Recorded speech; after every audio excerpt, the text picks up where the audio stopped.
कैसे हैं सभी लोग। होप सो बढ़िया होंगे। आशा करता हूँ कि प्रिपरेशन आप लोगों की बढ़िया तरीके से चल रही होगी। फटाफट से बता दीजिए, आज की क्लास डिस्कस करते हैं दोस्तों आरपीएफ कांस्टेबल का एग्जाम। ठीक है, आरपीएफ कांस्टेबल का एग्जाम डिस्कस करते हैं। ठीक है, चलिए। कहाँ क्या खुल गया? ऑडियो वीडियो सब कुछ क्लियर है। पहला ही क्वेश्चन शानदार तरीके से आप सभी लोगों के सामने। एक बार मुझे कमेंट सेक्शन में बता दीजिए कि ऑडियो वीडियो सब कुछ क्लियर है। ठीक, शानदार भाई। चलिए, पहला ही क्वेश्चन आप सभी लोगों के सामने कह रहा है कि एक व्यक्ति एक घड़ी और एक कैलकुलेटर समान मूल्य में बेचता है। उसे घड़ी पर 15% का लाभ होता है जबकि कैलकुलेटर पर 15% की हानि होती है। उसका कुल लाभ या हानि प्रतिशत ज्ञात करो। A person sells a watch and a calculator for the same price. सबसे इंपॉर्टेंट बात इस पूरे क्वेश्चन में यही है कि फॉर द सेम प्राइस, यानी कि सेलिंग प्राइस सेम है। मेरे बच्चों, ऐसे क्वेश्चन में ना सेम सेलिंग प्राइस में आप लोगों को बस दिमाग यूज करना है कि सेलिंग प्राइस कैसे भी करके सेम हो जाए। He gains 15% on the watch and loss 15% on the calculator. Find his total profit और loss percent. Find his total profit और लॉस परसेंट। ऐसी कंडीशन में दोस्तों आप कुछ मत करो, सिर्फ आप ध्यान से समझना। जब सेलिंग प्राइस एसपीआर सेम हो, अपने पास कैसे हो, एसपी सेम हो, और पहले पर x% का प्रॉफिट हो रहा हो और दूसरे पर x% का लॉस हो रहा हो, पहले पर x% का प्रॉफिट, दूसरे पर x% का लॉस, तो ध्यान से समझ लेना। ऐसी कंडीशन में always x² upon 100%, x² upon 100% क्या है ये, ऑलवेज लॉस। क्या हो जाएगा? ऑलवेज लॉस होगा, हमेशा लॉस ही होगा। यानी कि 15 का स्क्वायर अपॉन 100% ऑलवेज लॉस। तो हम ये कह सकते हैं कि 15 का स्क्वायर 225, तो 2.25% का क्या हो जाएगा, लॉस हो जाएगा। हमेशा ध्यान से चीजों को समझ लेना। तो आंसर हो जाएगा अपने पास सी। सिंपल क्वेश्चन है, कंडीशन एक है कि सेलिंग प्राइस सेम होने चाहिए। अगर सेलिंग प्राइस सेम है, पहले पर x% का प्रॉफिट हो रहा है, दूसरे पर x% का लॉस हो रहा है, कंडीशन सिर्फ एक ही आएगी कि x² upon 100% always loss. x² upon 100% always loss आ जाएगा। खुश रहो मेरे भाई। चलिए, इसी के साथ सेकंड क्वेश्चन की तरफ बढ़ते हैं। ये एनटीपीसी सीबीटी सेकंड 17/6/2022 की शिफ्ट 1 का क्वेश्चन है मेरे बच्चों। बहुत प्यारा, शानदार, अच्छा क्वेश्चन है। x रुपए की राशि एबीसी के बीच इस प्रकार विभाजित करी जाती है कि उनके शेयरों का अनुपात 2, 3 और 5 है। कितना अनुपात है? 2:3:5। यदि बी और सी के शेयरों के बीच अंतर 5,940 है, बी और सी के शेयरों में कितना अंतर है? 2, तो 2 की वैल्यू 5,940 है। तो x का मान ज्ञात करो।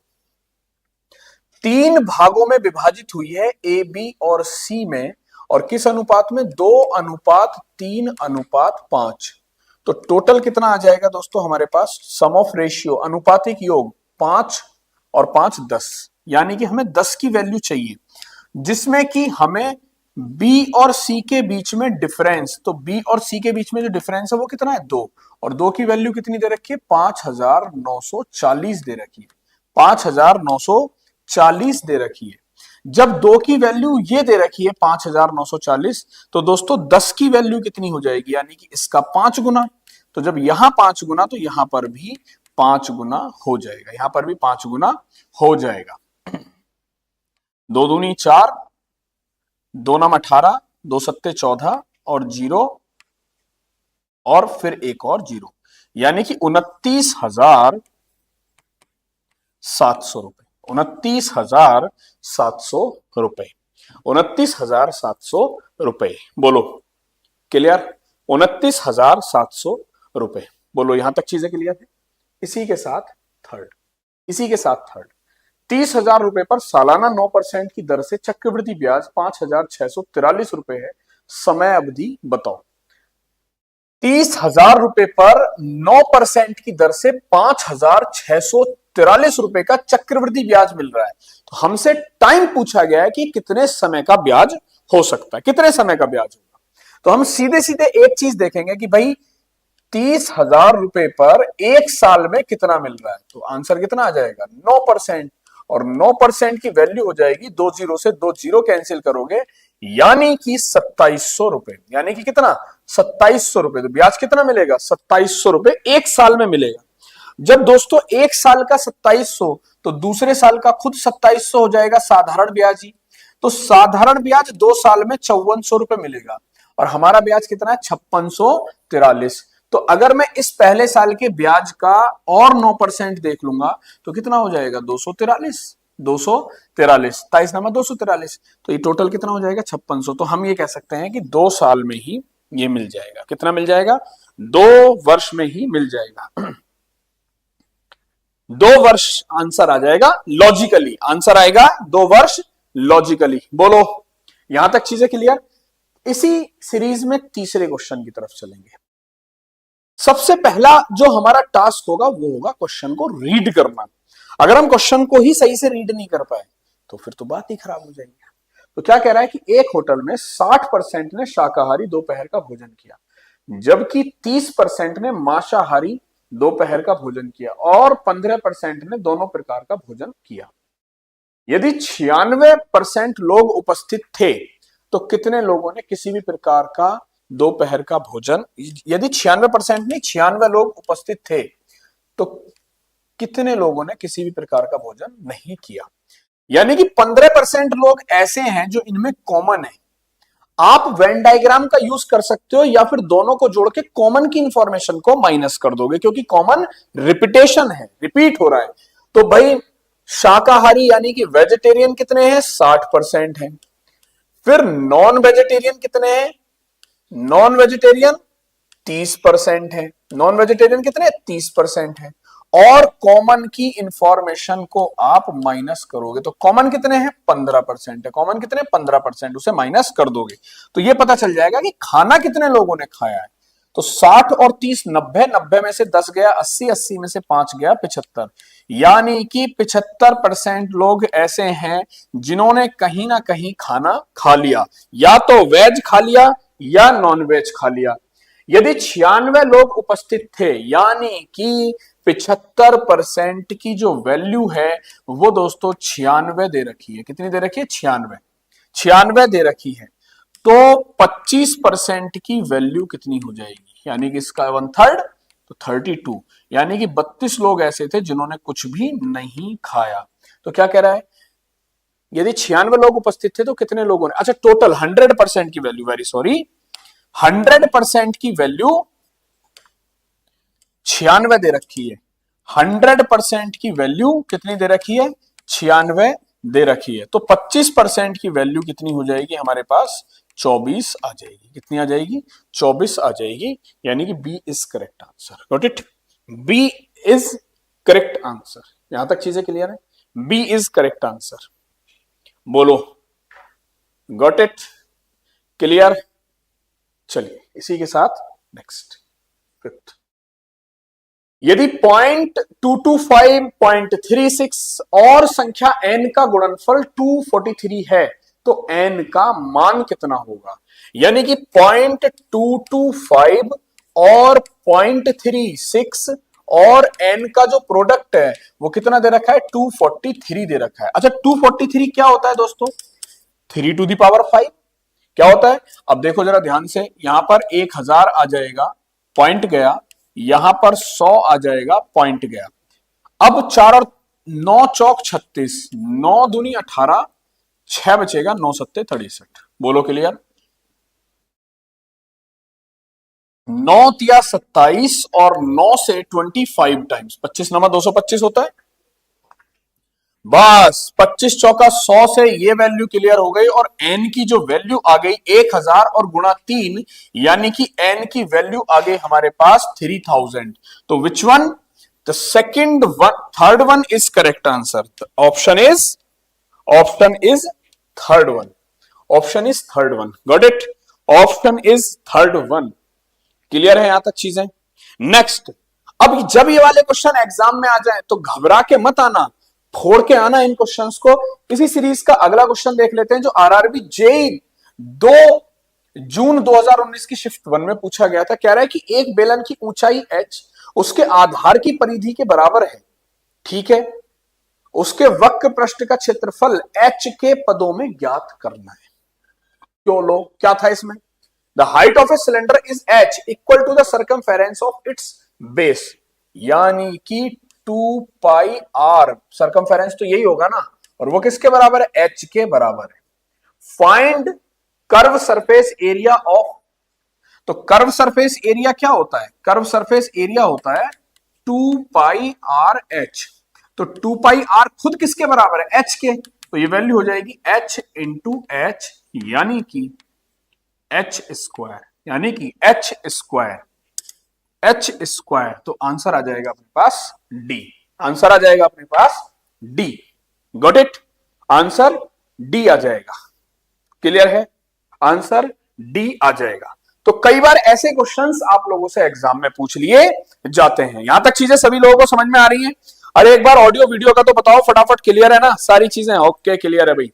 चलो अगला देख लेते हैं. यहां पर कह रहा है कि 99 टू द पावर 99 प्लस 99 के 100 से विभाजित होने पर शेषफल कितना बचेगा. यानी कि अगर मैं इस एक्सपोनेंशियल सीरीज को या इस एक्सपेंशन को 100 से डिवाइड कर दूंगा, 100 से डिवाइड करूंगा, व्हाट विल बी रिमाइंडर कितना होगा, यही तो पूछ रहा है भाई. 99 को मैं क्या लिख सकता हूं? 100 माइनस 1 लिख सकता हूं या नहीं लिख सकता हूं? बस इतनी बात बताओ. 100 minus 1 to the power 99 and plus का 99 ओवर 100. ओवर 100 बोलो हाँ या ना? ओवर 100. इस 100 से ये कैंसिल, तो वैल्यू कितनी आएगी? -1 टू द पावर 99 प्लस का 99. -1 की पावर 99 का मतलब होता है माइनस का 1 और प्लस का 99. इस बात का मतलब हो जाएगा 98. यानी कि आप इसे पूरा डिवाइड करोगे और 98 आपके पास एज ए रिमाइंडर बच जाएगा. कमेंट दिख रहा है ना? सीक्रेट एजेंट 98 आपका कमेंट आया ना. h स्क्वायर के बाद 98, 3000 फिर h स्क्वायर फिर 98. बहुत बढ़िया, शानदार. अगले क्वेश्चन की तरफ बढ़ते हैं इसी सीरीज में. अगला क्वेश्चन, एक आदमी अपनी आय का 58% खर्च करता है, उसकी आय में 30% की वृद्धि की जाती है और उसके व्यय में, उसकी आय में कितने प्रतिशत की वृद्धि? 30% की वृद्धि करी जाती है और उसके व्यय में भी 25% की वृद्धि की जाती है. उसकी बचत में होने वाली वृद्धि का प्रतिशत ज्ञात करो. उसके व्यय में भी होने वाली वृद्धि का प्रतिशत ज्ञात करो. A man spends 58% of his income is increased by 30%. यानी कि किसी आदमी की इनकम 100 रुपए थी और 58% खर्च कर दिया, यानी कि 58 खर्च कर दिया, तो उसके पास बचे कितने? उसके पास बचे हैं दोस्तों 42 रुपए. His income increased by 30%, यानी कि इनकम 30 रुपए और बढ़ गई. ठीक है भाई. एक्सपेंडिचर ऑल्सो इंक्रीज्ड बाई 25%, तो यानी कि 58 का 25% बढ़ गया. 1/4 कितना होगा? 14 चौका 56, 14.5 रुपए उसके पास और उसने खर्चा कर दिया. तो यहां से कितना हो जाएगा? 15.5 रुपए उसके और बचेंगे. यानी कि 30 में से 14.5 रुपए खर्च कर दिए तो 15.5 रुपए बचेंगे. तो पूछ क्या रहा है? Percentage increase in his savings. तो यानी कि 15.5 ओवर 42 इंटू 100. बोलो क्लियर है? 2 से 21 बार, 2 से ये वैल्यू कितनी बार चली जाएगी? 50 बार चली जाएगी. 50 बार चली जाएगी. आंसर बताओ जरा फटाफट से. ये कितना आ जाएगा? 155 गुणा 5 डिवाइडेड बाई 21. 5 से लगभग 4 बार, 4 से 4 तिया 12, 4 तिया 12 और 3 वाला एक ही ऑप्शन है अपने पास, 36 पॉइंट समथिंग. 3 वाला एक ही ऑप्शन है. मतलब आपको पूरी कैलकुलेशन नहीं करनी थी, आप डायरेक्ट इसका आंसर बता सकते थे लिटिल कैलकुलेशन में ही, लिटिल कैलकुलेशन में ही। बोलो यहां तक चीजें क्लियर हैं? First 9th question RPF SI 5 जनवरी 2019 शिफ्ट 3 का क्वेश्चन। एक नाव को चलाने वाले को नदी के प्रतिकूल 60 किलोमीटर की दूरी तय करने में 8 घंटे लगते हैं। यानी कि 60 किलोमीटर की दूरी अगर x माइनस वाई की चाल से आप चलोगे तो आपको 8 घंटे लगेंगे। तो यहां पर x माइनस वाई का जो मान आ जाएगा, 8 से इसको डिवाइड करोगे तो कितनी बार, 8 सत्ते 56, 7.5 आ जाएगा। जबकि धारा के अनुकूल समान दूरी तय करने में 5 घंटे लगते हैं। यानी कि 60 को ही आप x प्लस वाई से जब आप तय करोगे तो आपको 5 घंटे लग रहे हैं। यानी कि x प्लस वाई का जो मान आएगा वो कितना आ जाएगा, 12 आ जाएगा। कितना आ जाएगा, 12। शांत जल में नाविक की गति क्या होगी, यानी कि x का मान ज्ञात करना है, speed of seller in still water. यानी कि दोनों को जोड़ के आधा, तो दोनों को जोड़ोगे तो 12 और 7 19, 19.5 को अगर आप आधा करोगे तो x का मान हमें मिल जाएगा। तो x का मान कितना मिलने वाला है, 2 नम 18। फिर कितना आ जाएगा अपने पास है कहीं पर, 2 नम 18 एक बचेगा और 0.75 अपने पास आंसर आ जाएगा। आंसर कितना आ जाएगा, 9.75 किलोमीटर पर आर अपना आंसर आ जाएगा। बहुत बढ़िया, शानदार। अगला क्वेश्चन इसी सीरीज का, 3 आदमी और 3 लड़के मिलकर किसी कार्य को 10 दिन में पूरा कर सकते हैं। बच्चों ध्यान से इस लैंग्वेज को देख लेना, रखा हुआ मिल जाएगा सेम लैंग्वेज। जब एक आदमी के स्थान पर एक लड़के को काम पर रखा जाता है, आदमी के स्थान पर लड़के को काम पर रखा जाता है, तो यह कार्य 12 दिन में पूरा हो जाता है। तो 2 आदमी और 2 लड़के मिलकर कितने दिन में पूरा करेंगे? 3 आदमी और 3 लड़के मिलकर किसी कार्य को 10 दिन में, यानी कि 3 आदमी, बहुत ध्यान से, 3 आदमी और 3 लड़के किसी काम को कितने दिन में पूरा करते हैं, 10 दिन में पूरा करते हैं। तो 10 से मल्टीप्लाई कर दिया, 10, ये टोटल वर्क आ गया। अब आदमी तो हो गए 2 और लड़के कितने हो गए, 4। 4 लड़के अगर इस काम को करेंगे तो कितने दिन में करेंगे, 12 दिन में करेंगे। और इन दोनों को बराबर कर दो, इन दोनों को बराबर कर दो। यहां पर आ जाएगा 30m प्लस का 30b equals to 24m plus का 48b ये इधर आ जाएगा 6m इक्वल्स टू 18b और आदमी और लड़के की कार्य क्षमता में अनुपात आ जाएगा 3:18/6, यानी कि 3:1। तो ये क्या मिला हमें, ये मिला ratio between efficiency, ratio between efficiency, ratio between efficiency मिल गया, रेशियो बिटवीन एफिशिएंसी मिल गया हमें ये। अब क्या कह रहा है, यानी कि आदमी काम करता है 3 और लड़का काम करता है 1, तो भैया टोटल वर्क तो निकाल ही सकते हो ना आप यहां से। आदमी की जगह 3, 3 तिया 9 हो गया और लड़के की जगह 3 और रखोगे तो 9 और 3 12 हो गया अपने पास। और ये कितना हो जाएगा, 12 गुणा 10, यानी कि टोटल वर्क आ गया 120। अब इस 120 को किससे कराना है, 2 आदमी यानी कि 2 तिया 6 और 2 लड़के यानी कि 2 1 2, 8 की एफिशिएंसी से कराओगे तो टाइम लगेगा 15 डेज। टाइम कितना लग जाएगा, 15 डेज का टाइम लगेगा। बहुत प्यारा और शानदार क्वेश्चन है दोस्तों, 15 डेज। समझ में आ रही है कहानी? चलिए नेक्स्ट, अगला बहुत ध्यान के साथ इसको देखो। 11 के पहले 12 गुणांकों का औसत क्या होगा, 11 के पहले 12 गुणांकों का औसत कितना होगा, 11 के पहले 12 गुणांकों का औसत कितना होगा, यानी कि 11 गुणा 1, 11 गुणा 2, ऐसी 11 गुणा 3, ऐसे ही करते करते करते 11 गुणा 12 औसत पूछा है ना। तो ध्यान रखना कि जब कभी भी आपकी जो सीरीज है वो कॉन्जिक्यूटिव यानी कि क्रमागत हो, कॉन्जिक्यूटिव यानी कि क्रमागत हो, तो दोस्तों जो एवरेज होता है, जो एवरेज होता है वो होता है first term plus last term divided by 2।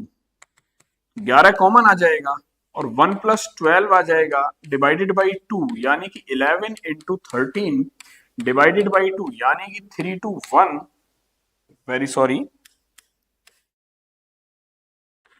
341 divided by 2, यानी कि 71.5। जो एवरेज आएगा वो अपने पास कितना आ जाएगा, 71.5 आ जाएगा, 71.5 आ जाएगा। बोलो क्लियर।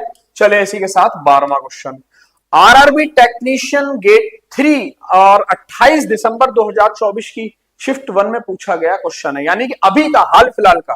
कह रहा है कि अगर एक राशि पर 8% वार्षिक दर से 2 वर्षों में साधारण ब्याज 2000 रुपए है, तो उसी राशि पर उसी अवधि और उसी समय का चक्रवृद्धि ब्याज कितना होगा।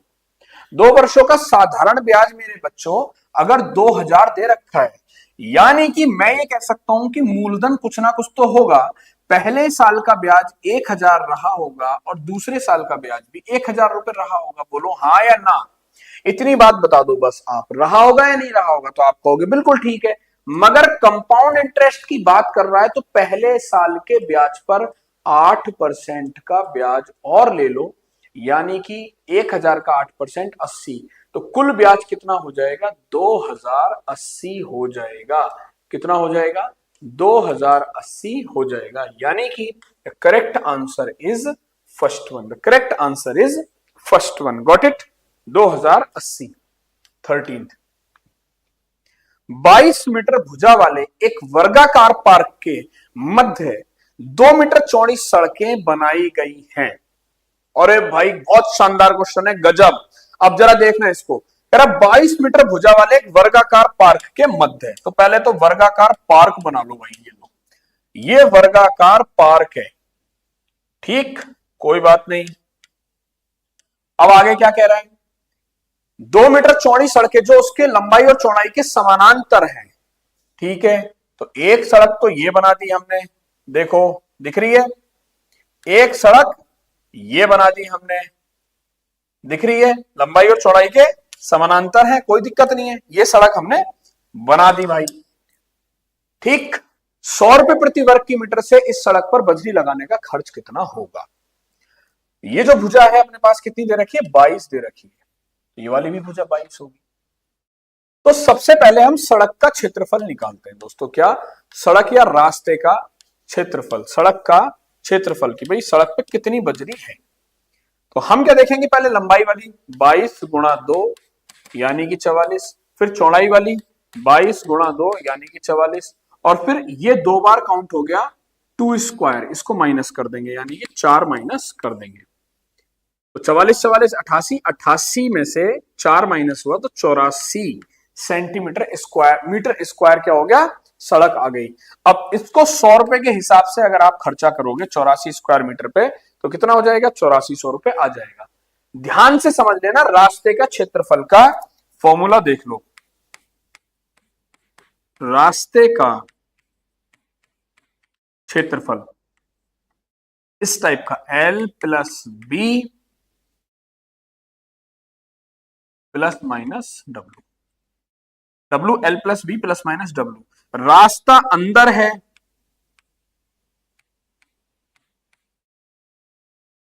तो माइनस हो जाएगा, रास्ता बाहर है तो प्लस हो जाएगा, ठीक है। बस यही फॉर्मूला है, देखो क्या, लंबाई प्लस चौड़ाई माइनस का, रास्ता अंदर है ना 2 और ये बाहर 2 आ गया, 22 22 44, 44 में से 2 गया 42, 42 दूनी 84, तो 84 रास्ते का क्षेत्रफल है। 100 रुपए के हिसाब से कितने रुपए लगेंगे, 8400 रुपए लग जाएंगे। कितने रुपए लगेंगे, 8400 रुपए लग जाएंगे। बोलो क्लियर, 8400 रुपए लग जाएंगे, गॉट इट। नेक्स्ट 14th, 45 रुपए प्रति किलोग्राम वाली चीनी को 52 रुपए प्रति किलोग्राम वाली चीनी के साथ किस अनुपात में मिलाया जाना चाहिए ताकि मिश्रण को 55.20 रुपए में बेचने पर 15% का लाभ प्राप्त हो।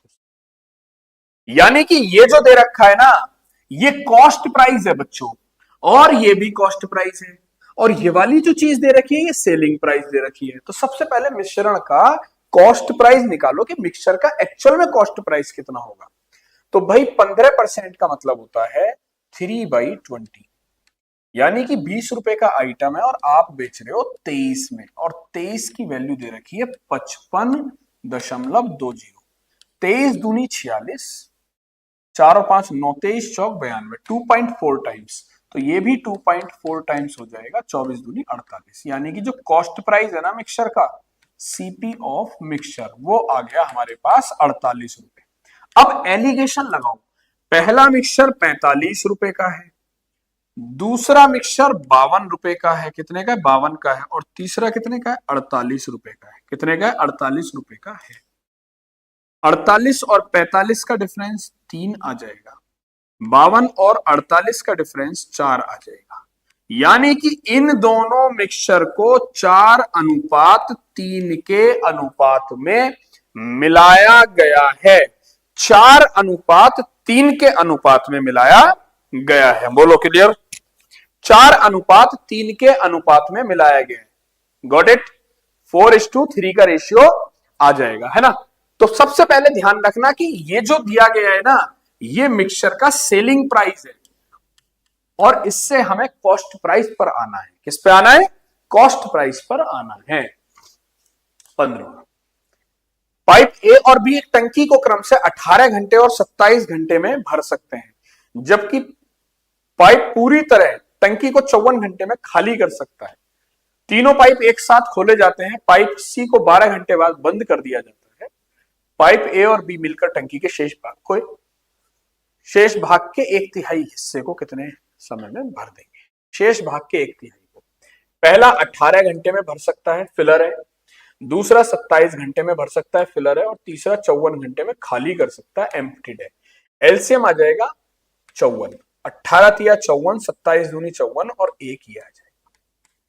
12 घंटे तक काम इन्होंने किया है, 12 घंटे तक। अब बहुत ध्यान से देखना, कह रहा है कि तीनों पाइपों को एक साथ खोल दिया गया, सी को 12 घंटे बाद। अब बहुत ध्यान से देख लेना, तीनों मिलकर, पहला 3 भरेगा, दूसरा 2 भरेगा, तीसरा 1 खाली कर देगा। 3 और 2 5, और 5 में से 1 गया 4। मैं ये कह सकता हूं कि 4 यूनिट खाली हो रहा है, 4 यूनिट भर रहा है, और 12 घंटे में कितना भरेगा? 48। 48 यानी कि 48 ये इन्होंने भर दिया। 48 क्या हो गया? भर दिया इन्होंने। 48 54 में से 48 12 घंटे में भर चुका है। तो कितना बचा? 6 यूनिट बचा है। कितना यूनिट बचा है? 6 यूनिट बचा है। कह रहा है शेष के 1/3 को, तो 6 का 1/3 कितना हो जाएगा? 2। 1/3 कितना हो जाएगा? 2 यूनिट। यानी कि इस 2 यूनिट को ये दोनों मिलके 5 की एफिशिएंसी से, तो 2/5 घंटे में, 2/5 का मतलब होता है, 2/5 का मतलब हो गया दोस्तों 12, और 12 दूनी 24, यानी कि टोटल जो टाइम लगेगा वो 24 मिनट का लगेगा। कितने मिनट का लगेगा? 24 मिनट का लगेगा। 24 मिनट का लगेगा। क्लियर है? 24 मिनट्स का लगेगा। 16th क्वेश्चन ध्यान से देखिएगा, ठीक। मेरा बाइक से 27 किलोमीटर प्रति घंटे की गति से 81 किलोमीटर, साइकिल से 6 किलोमीटर प्रति घंटे की गति से 12 किलोमीटर, और कार से 45 किलोमीटर प्रति घंटे की गति से 270 किलोमीटर की दूरी तय करती है। पूरी यात्रा के लिए औसत गति कितनी? 81 किलोमीटर 27 की स्पीड से टाइम लगेगा 3 घंटे। 12 किलोमीटर 6 की स्पीड से टाइम लगेगा 2 घंटे। और 270 किलोमीटर 45 की स्पीड से 9 तिया 27, 9 पंजे 45, 6 घंटे।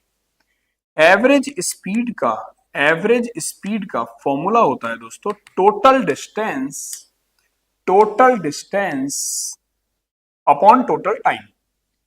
तो 2 और 1 3, 8 और 1 9, और 9 और 7 16 का 6, और 3 363 बटे टोटल टाइम 6 और 3 9 और 2 11 11 तिया 33, और फिर 11 तिया 33, यानी कि एवरेज स्पीड आ गई 33 किलोमीटर प्रति घंटा। 33 किलोमीटर प्रति घंटा। 33 किलोमीटर प्रति घंटा, बोलो 33 किलोमीटर प्रति घंटा। 33 किलोमीटर प्रति घंटा। नेक्स्ट,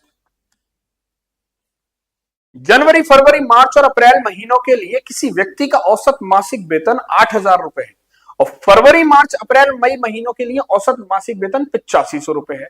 यदि मई महीने का वेतन 6500 है तो जनवरी महीने का वेतन बताना है। देखो, जनवरी, फरवरी, मार्च और अप्रैल चारों का जो औसत वेतन है वो 8,000 दे रखा है, तो टोटल कितना हो जाएगा? 32,000। फिर फरवरी, मार्च, अप्रैल और मई का वेतन 8500 रुपए दे रखा है, तो 2,000 रुपए और जोड़ दोगे, यानी कि 34,000 रुपए। माइनस माइनस माइनस माइनस, ये क्लियर, ये क्लियर, ये क्लियर।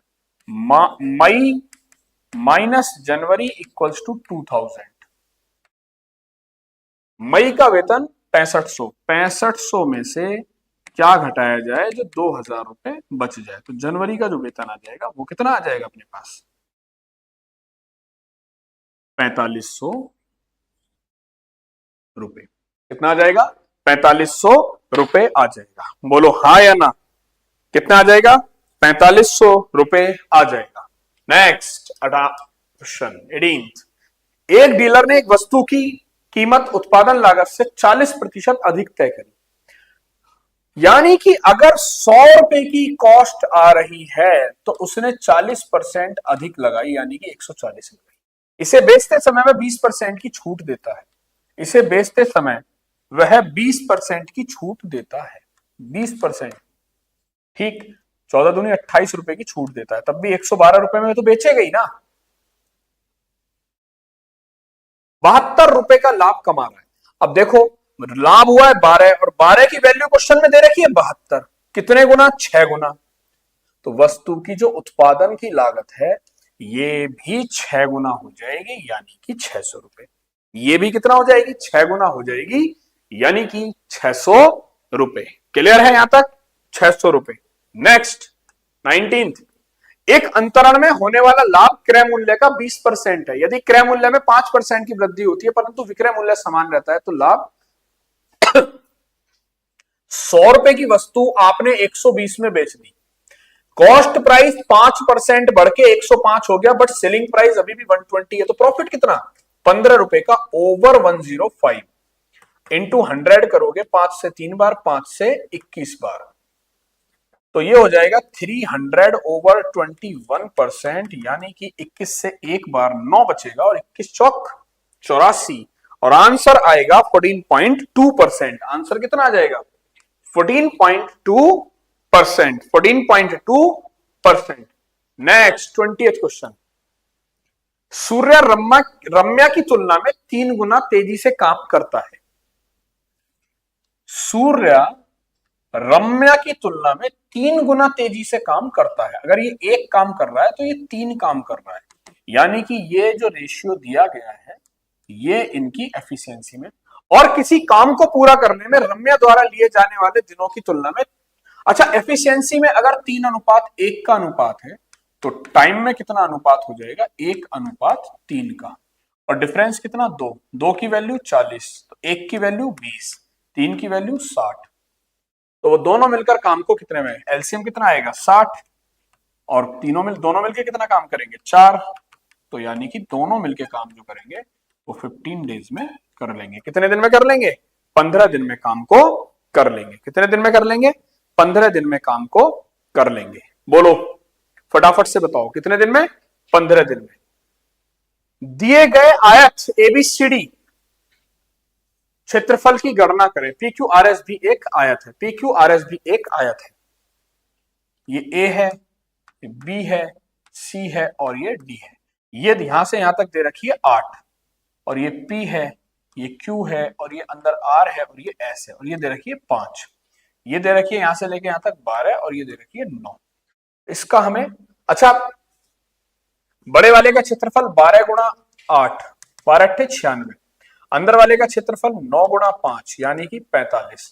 तो बाकी रास्ता बचा 5 में से, 6 में से, 9 में से 4 गया, 5 बचेगा। यानी कि रास्ते का जो क्षेत्रफल है वो 51 वर्ग मीटर होगा। रास्ते का जो क्षेत्रफल है वो 51 वर्ग मीटर होगा। 51 वर्ग मीटर। 22वां क्वेश्चन सिंप्लीफिकेशन का क्वेश्चन है मेरी तरफ से आप सभी लोगों के लिए टास्क। आप सभी लोगों के लिए टास्क, एक बार इसको करिएगा, ठीक है। कहीं पर भी कोई प्रॉब्लम आए तो इसको एक बार देखिएगा, ठीक है, कि क्या क्वेश्चन है। कोशिश करा करो इसका साइज थोड़ा सा बड़ा कर दिया करो, है ना, जिससे बच्चों को और विजिबल हो जाए। चलो नेक्स्ट, एक मालगाड़ी 72 किलोमीटर प्रति घंटा की गति से चलती है और 250 मीटर लंबे प्लेटफॉर्म को 26 सेकंड में पार करती है। मालगाड़ी की लंबाई बताओ। मालगाड़ी अपनी लंबाई और 250 मीटर जो प्लेटफॉर्म को पार कर रही है उसकी लंबाई के बराबर चलेगी और 72 गुणा 5/18 करना ही पड़ेगा। और टाइम कितना? 26 सेकंड। टाइम कितना? 26 सेकंड। 9 से 2 बार, 9 से 8 बार, 9 8 72, 2 से ये वैल्यू कितनी बार? 13 बार। कितनी बार? 13। TL प्लस का 250 किसके बराबर आ जाएगा? 8 पंजे 40, 13 चौका 52, 520 के बराबर। तो लेंथ ऑफ ट्रेन कितनी आ जाएगी?